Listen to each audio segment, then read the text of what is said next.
Pokemon Infinite Fusion is by far the most ambitious Pokemon fan game you can play today. The game sees you playing through the Kanto regions with a twist. You can take any two Pokemon and fuse them together to make a brand new Pokemon, meaning there are 216,225 unique combinations in the game. You guys may know me for doing crazy challenges on this channel, but today we're going to be playing through Pokemon Infinite Fusion using hardcore Nuzlocke rules. So no items in battle, and when my Pokemon faint, they're boxed forever. To make it even more awesome, I've randomized every encounter, so we'll be seeing a ton of cool Pokemon fusions. I stream all of these challenges to my Twitch channel. It's EYRIE with an underscore, so follow over there and maybe you'll see a Pokemon nicknamed after you in a future challenge video. Also, like this video. I've recently learned that begging for likes is a super viable option for growing a channel, so please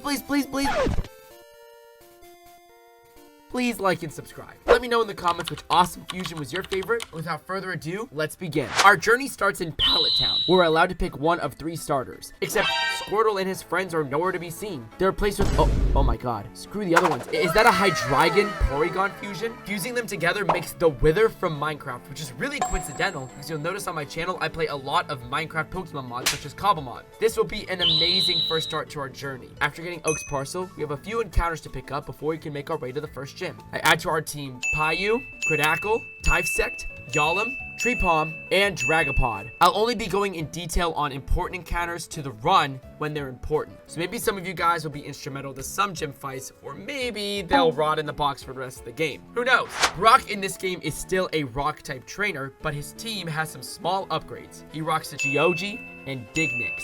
I didn't mention it, but Haigon has Dragon Rage, a move that always does 40 HP, so this gym is an absolute joke. We've earned our Boulder Badge without much of a challenge. Making our way over to Mount Moon, we pick up a Dodrio Primate fusion and an Abra Tentacle fusion. Making our way through Mount Moon, we discover Team Rocket, up to no good as usual. They're working on a machine that fuses 3 Pokemon into a disgusting Pokemon Chimera. We thwart their plans and make it to the other side. We find ourselves in Cerulean City, home of Misty's water-type gym. If you thought Brock was easy, just wait until Misty's team of Jigglydean and Oddyu goes up against Haigon and Treepalm. After a swift victory, it's time to make our way up Nugget Bridge, but not before fighting our rival, who we named after Akinator, the online genie, since he didn't know who I was. Haigon is easily able to get through his Nidodo, Mantata, Skipper, and Abra. Okay, maybe our starter is a bit too powerful. After adventuring through Nugget Bridge, I pick up a Victory Bell Graveler fusion, which is a very good pickup with a grass and ground typing. We make our way to Bill's house and get the SSN ticket. Heading south of Cerulean gets us 2 encounters. One comes in form of a random egg, which hatches into an Igglybuff Natu fusion. Definitely room for improvement there. I also catch a Clefable Electrode fusion and a Celebi Dunsparce fusion, which is not going to be good. Fishing in Vermilion got me this adorable yet super scary Hydreigon Pichu fusion, which is going to be an insane special attacker when we involve it. After fishing up an old boot, we can give that to an NPC in Cerulean for a free encounter, which puts a Wheezing Lairon fusion in the team, which will prove to be an insane tank down the line. Next on the chopping blocks is Diglett's Cave, where I snag myself a Werelord Azurill fusion, and on Route 11, a Shuckle Pineco fusion. The recent catches of Clefroad and Shuko will be super important to the team later, but they'll be staying in the box for now. Next stop for us is the crown jewel of Vermilion Shores, the SSN. The only thing of note in this hack is another rival fight, which Haigon again sweeps super easily. After helping the ironically seasick captain with his tummy troubles, we receive the HM for cut and are given access to Lieutenant Surge's gym. Right around this part of the game is when boss trainers start having some nasty tricks up their sleeve. I have to be careful bringing in ground types because his lead is a very fast Krabby and Voltorb fusion. I lead with Victory Lure since water type moves will only hit him for neutral damage. Bothos easily takes it out and Surge sends out Pikalet, who also goes down to a Bulldoze. Lastly, his ace Rybuzz goes down to a few Bulldozes, earning us the Lightning Badge. Seemingly, all 3 gyms we fought so far have gone down super easily. We've gone this far without a death, so let me know in the comments below which fight you think I'll lose my first Pokemon on. Also, while you're down there, subscribe to the channel. Get notified of more videos like this one. Now, it's time to head back to Cerulean City and grab a few more encounters on our way to Lavender Town. We get a Bailey Venusaur fusion, a Drowsy Caterpie fusion, an Aggron Klefki fusion, and maybe one of the most broken fusions this run obtains, a Deoxys Lucario fusion. It's very frail, but with a speed stat of 110 and a special attack stat of 138, Deocario is going to be one-hit KOing most Pokemon we put it up against. We finally make it to Lavender Town and ring the mysterious bell at exactly 3:14 a.m. to unlock a secret tunnel, which nets us a really neat-looking Krabby Cyndaquil fusion. Fishing south of Lavender Town gets us this very cute Lickitung and Shinx fusion. This Pokemon has pretty mediocre stats, so thankfully, we'll never have to see a Licky Luxray this run. Left of Lavender Town gets us one of the strongest fusions we've seen yet, Artirini.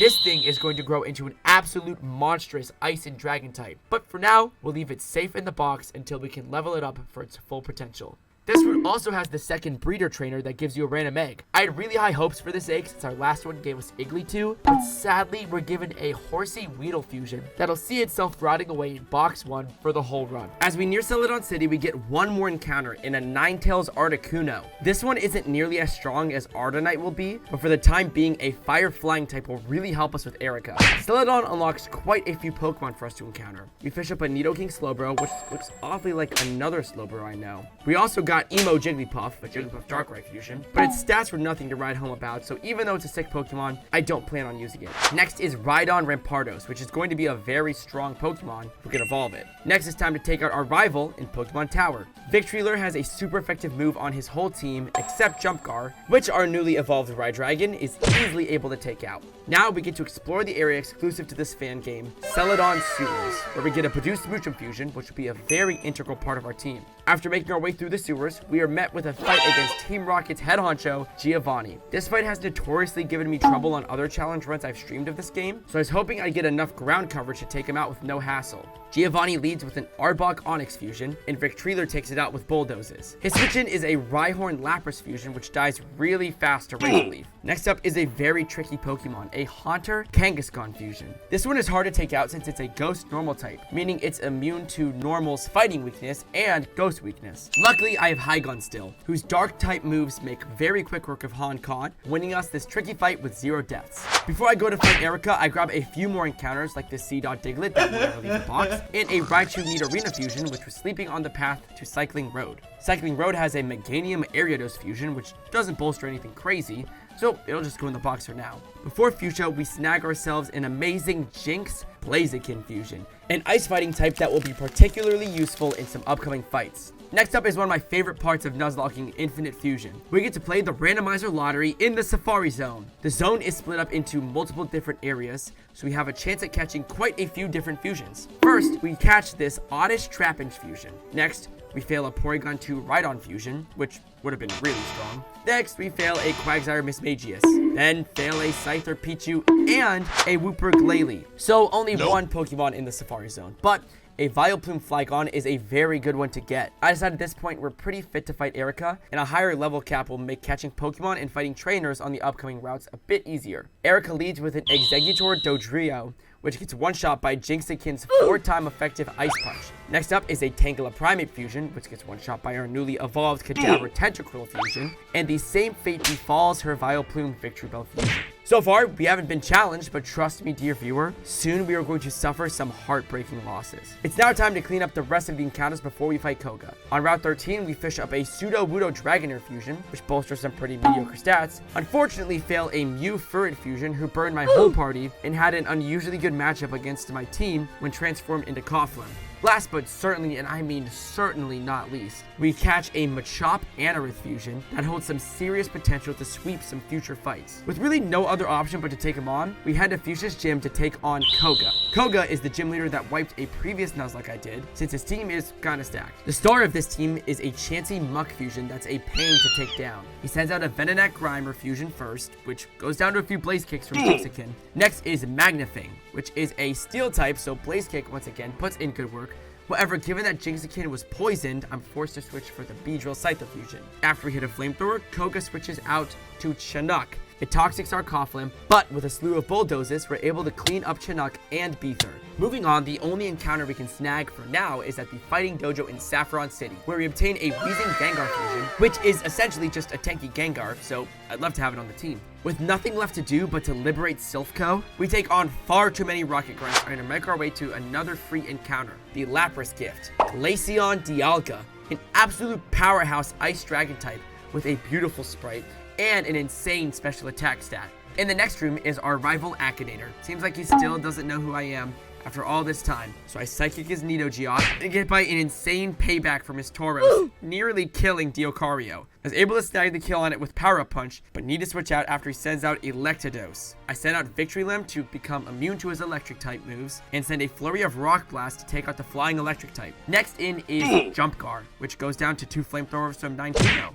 Lastly, Starbra barely gets taken out by our Koffing Shadow Balls, winning me this battle. I had a few risky plays here, but nothing would prepare me for the pain that is Giovanni in Silphco. The issue with this battle isn't Giovanni's amazing team, it's the fact that it's a double battle where Akinator is your partner. This means I don't have any control over half of the moves I use, and there's a very high chance my Pokemon gets double targeted and instant killed. Fearing the worst, I head into the chairman's room and start the fight. Akinator leads out with his Nidogeot paired with our Deocario against Giovanni's Rhydon Lapras Fusion and Primeape Nidorino. The plan is to Psychic the Poison Fighting type for an easy kill, but before I can even celebrate the KO, Ryrus uses Drill Run, killing Deocario and serving me my first death of the run. Deocario was so strong, I took it for granted and paid the price. Nice to see that the Nidogeot didn't do anything to it either. Ninkuno is my next choice, which wasn't a good idea at all, as it eats a Rock Blast, which one-hit KOs Ninkuno. We lost 2 legendaries already to this ugly rockfish, and I've had it. I send out Jinxikin and start kicking and punching. Eventually, I'm forced to switch into Victory Limb and take out Sandcream. After a couple bulldozes and very close calls, I win the fight with 2 deaths. I exclaimed during the stream that this fight is the hardest fight in the game to justify these deaths. But this fight is nothing compared to what's to come. Now that we've rescued Sylph employees, the train station opens up, meaning we can travel to Johto. This really only opens up a few encounters for us and the ability to purchase some rare evolution stones. In Johto, we pick up a Stantler Cottony fusion, which is just Santa's cotton swab, and a Zatu Machamp fusion, which looks like an anime sensei of my dreams. It's now time to prep for Sabrina's Psychic-type gym. We have some amazing Dark-type Pokemon on our side, and a few strong Ghosts too. Her lead Pokemon is a Hypno Mr. Mime fusion, which most certainly is not allowed within 30 feet of any trainer schools. We led with Koffing and take it out with a few Shadow Balls. She sends out an Espeon Umbreon fusion, who can't tell whether it's being emo or if it's just a phase or not, but we send in the Parasect Starmie we caught a while ago and get a Spore off, letting us Fury Cutter through the Psychic Dark-type for an easy kill. Next is her ace, a Gengar Alakazam fusion, which you know is about to hit like a truck. We send in our newly evolved Haigon 2, which sadly no longer resembles the Wither, and now resembles a rubber duck? Talk about the biggest downgrade. Thankfully though, evolving it allowed an easy kill on both Genkazam and her Alakazam Slowbro fusion, which looks like I could use that spoon to devour some Fruity Pebbles. Our next stop is Cinnabar Island, home of the fire specialist Blaine. We have a few encounters, including a starter mashup of Chikorita Croconaw, the sleepiest Pokeball ever in Snorlax Voltorb, Hitmonlee Tentacool, and the strongest Pokemon we've seen yet, an Alakazam Metagross. These 2 Pokemon together are absolute monsters, with an amazing move pool. Be ready to see this beast a lot for the remainder of the run. We also find another insane powerhouse in Luxray Gibble. Seems like the lead up to the fire gym has been very good to us, except Koffing gets surprisingly knocked out by a random trainer. Our Route 2 encounter lasts us all the way till now, and this was the death that hurt me the most so far. Unfortunately, that's not it for Golem Fusion deaths in the Pokemon Mansion. Yeah, I'm not too excited for this gym, but let's find out if we're good enough to challenge it. Blaine leads off with a Gloom Rapidash fusion, which its only goal is to set up Sun, heavily buffing Blaine's team. Our Rampardos Rhydon fusion was more than enough to OHKO it, and next we're faced off with a Magmar Rhydon fusion. Once again, we easily take it out, but